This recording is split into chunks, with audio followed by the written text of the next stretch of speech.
Friends welcome back to my channel. केमन आछो तोमरा सबाई? आशा करछि सबाई खूब भालो आछो और आमिओ मोटामुटी भालो आछि। तो एखन बाजे दुपुर 12:30 और एखन थेके तोमादेरके साथे निये शुरू करछि आजकेर ब्लगटा। आशा करछि आजकेर ब्लगटा तोमादेर भालो लागबे। आजकेर ब्लगटा बेशी बड़ो होबे ना, छोटोई होबे, तो संगे थाको, पुरो भिडियोटा देखते थाको। और आज के सकाल सकाल थेके भिडियो शुरू करते पारिनी, একটু বেলাতেই শুরু করলাম। আর রান্না বান্নাও ভীষণ উল্টোপাল্টা ভাবে শুরু করেছি।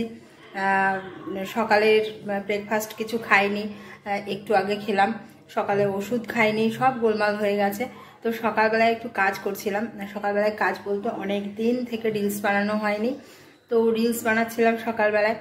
আর রিলস টিলস বানিয়ে ভুতুকে খাইয়ে দাইয়ে সকালের কিছু কাজ ছেড়ে টেরে তো এখন রান্না বসিয়েছি। আর আজকে হচ্ছে চিকেন।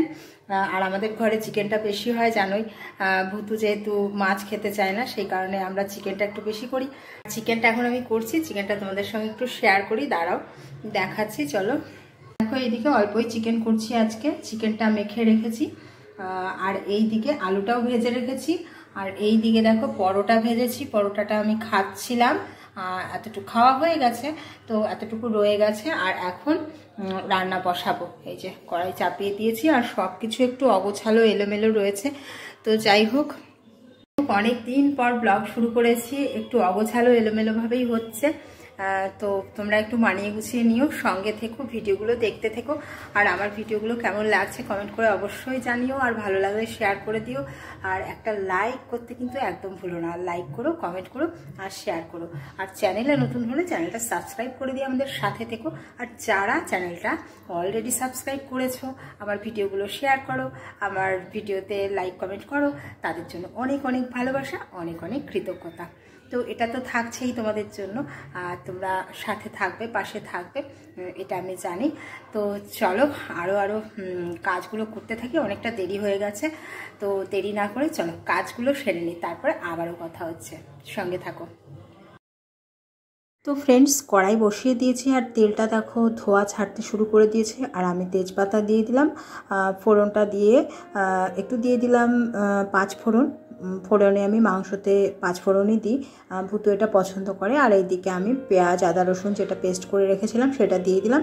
তো এবারে মশলাটাকে একটু আমি কষিয়ে নেব, কষিয়ে নিয়ে তারপরে এর মধ্যে কিন্তু আমি চিকেনটা দিয়ে দেবো। চিকেনটাকে আমি হলুদ নুন দিয়ে ভালো করে মেখে রেখেছিলাম। তো আজকে আমি পেস্টটা দিয়ে মাখাইনি মাংসটা, যেহেতু আজকে একটু দেরি হয়ে গেছিলো রান্নাটা শুরু করতে, আর তোমাদের সঙ্গে ব্লগ শুরু করতেও দেরি হয়েছে, যেহেতু আজকে দিনটা আমার একটু অন্যরকমভাবে শুরু হয়েছিল। তো যাই হোক, এই আর কি, রান্নাটা করতে করতে চলো তোমাদের সঙ্গে অনেক অনেক গল্প করব আজকে, যদিও গল্পটা একটু ছোটো মতনই হবে। তো চলো শুরু করি গল্পটা।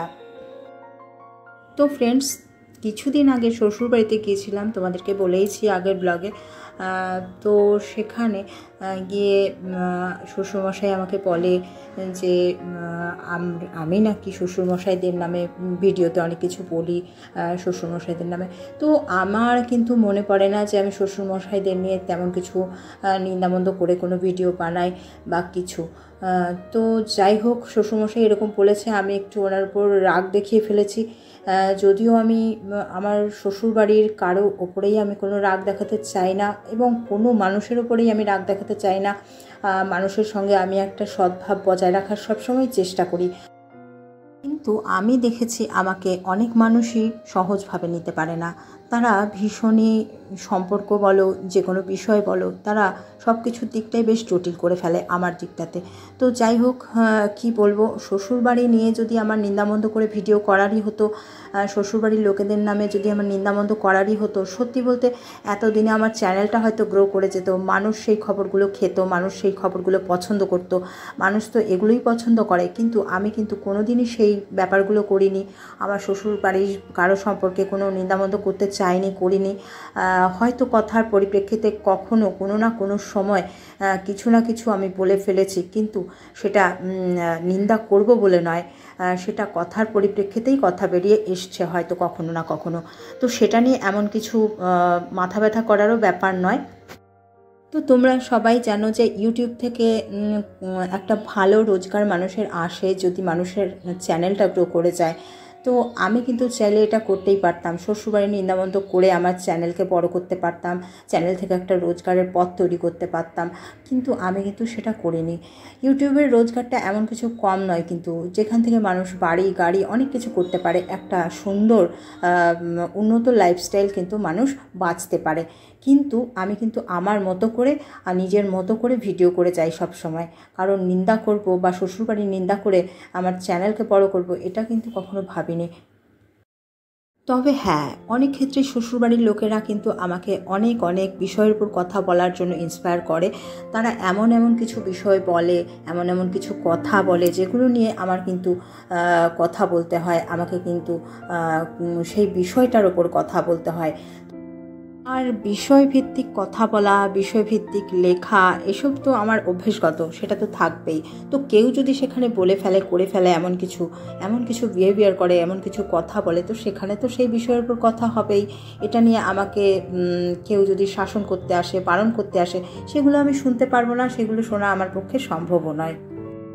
আমার চ্যানেলে এমন কিছু মানুষ সিসিটিভি হয়ে ঘিরে বসে আছে, যারা সব সময়ে আমার শ্বশুরবাড়িতে লাগানি ভাঙানি করে, আগুন জ্বালায়, আগুন লাগায়, সম্পর্কের মধ্যে চির ধরায়। তো আমি তাদেরকে বলছি আজকে সরাসরি যে তাদেরকে কিন্তু আমি নেমন্তন্ন করে ডেকে আনিনি আমার চ্যানেলে, যে আসো আমার ভিডিও দেখো, আমি কিন্তু তাদেরকে ডেকে আনিনি। তারা ইচ্ছাকৃত আমার চ্যানেলে এসে ঘেরে বসে আমার চ্যানেলে আমি কি বলছি না বলছি সেগুলো আমার শ্বশুর শাশুড়ির কাছে লাগিয়ে তাদের মনটা বিষিয়ে দিয়ে আমাদের সংসারে একটা ঝামেলা পাকায় সব সময়। তাদেরকে আমি বলছি সরাসরিই, আজকে আমি বলছি, তাদের যদি বিন্দুমাত্র আত্মসম্মান বোধ থাকে, লজ্জা থাকে, তারা যেন আমার চ্যানেল থেকে বেরিয়ে যায়। তাদেরকে আমি আমার চ্যানেলে বসে থাকতে বলিনি। প্রথম থেকে আমার শ্বশুর শাশুড়ির মনে আমাকে নিয়ে নানা রকম বিষাক্ত কথা বলে তাদের মনটাকে বিষিয়ে দিয়ে এটা চেষ্টা করা হয়েছে যাতে আমার শ্বশুর শাশুড়ি আমাকে ভালো না বাসে, তাদের মনে জায়গা না দেয়, নিজের করতে না পারে, আপন করতে না পারে। এগুলোকে আমি বুঝি না, এগুলো আমি সব বুঝি। আমার বোঝার মতো কিন্তু যথেষ্ট ক্ষমতা আছে, আমি যথেষ্ট অনুভবী মানুষ, আমি কিন্তু বুঝি। কিন্তু আমি কিন্তু কারোর কোনো কথাতে কোনো কিছু বলি না, আমি সব কিছু দেখি চুপচাপ। কিন্তু তারপরেও যদি আমার পেছনে লাগা হয়, আমি কিন্তু কাউকে ছেড়ে দিয়ে কথা বলবো না। বিষয়ভিত্তিক বলাটা এবং লেখাটা যেহেতু আমার অভ্যেস, আমাকে বিষয় দিয়ে দিলে আমি তো বলবোই সেই ব্যাপারের উপরে, সেই ব্যাপার নিয়ে আমি কিন্তু বলবোই, আমাকে কিন্তু থামানো যাবে না।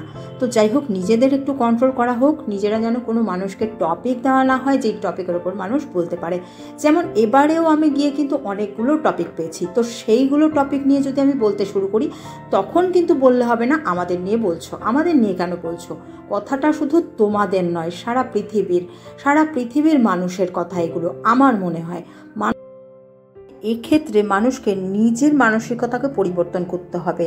অন্য মানুষকে পরিবর্তন করার চেষ্টা না করে নিজের মানসিকতা, ব্যবহার, আচরণকে যদি পরিবর্তন করা যায়, আশা করি প্রত্যেকটা সংসার সুখের হবে, প্রত্যেকটা সম্পর্ক সুন্দর হবে।